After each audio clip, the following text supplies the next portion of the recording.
The nurse is explaining the appropriate methods for measuring an accurate temperature to an unlicensed assistive personnel, UAP. Which method, if noted by the UAP as being an appropriate method, indicates the need for further teaching? 1.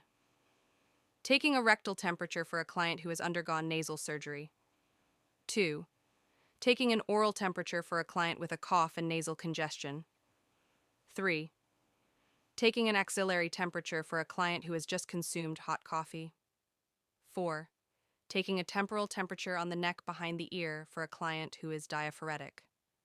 Answer: 2. Taking an oral temperature for a client with a cough and nasal congestion. Rationale: an oral temperature should be avoided if the client has nasal congestion. One of the other methods of measuring the temperature should be used according to the equipment available. Taking a rectal temperature for a client who has undergone nasal surgery is appropriate. Other, less invasive measures should be used if available. If not available, a rectal temperature is acceptable. Taking an axillary temperature on a client who just consumed coffee is also acceptable. However, the axillary method of measurement is the least reliable, and other methods should be used if available.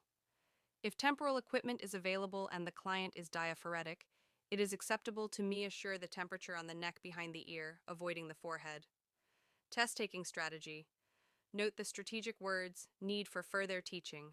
These words indicate a negative event query and the need to select the incorrect action as the answer.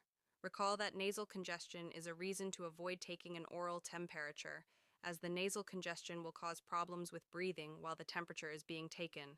If you enjoy this, hit subscribe and like. It helps us make more videos like this for you. We love you.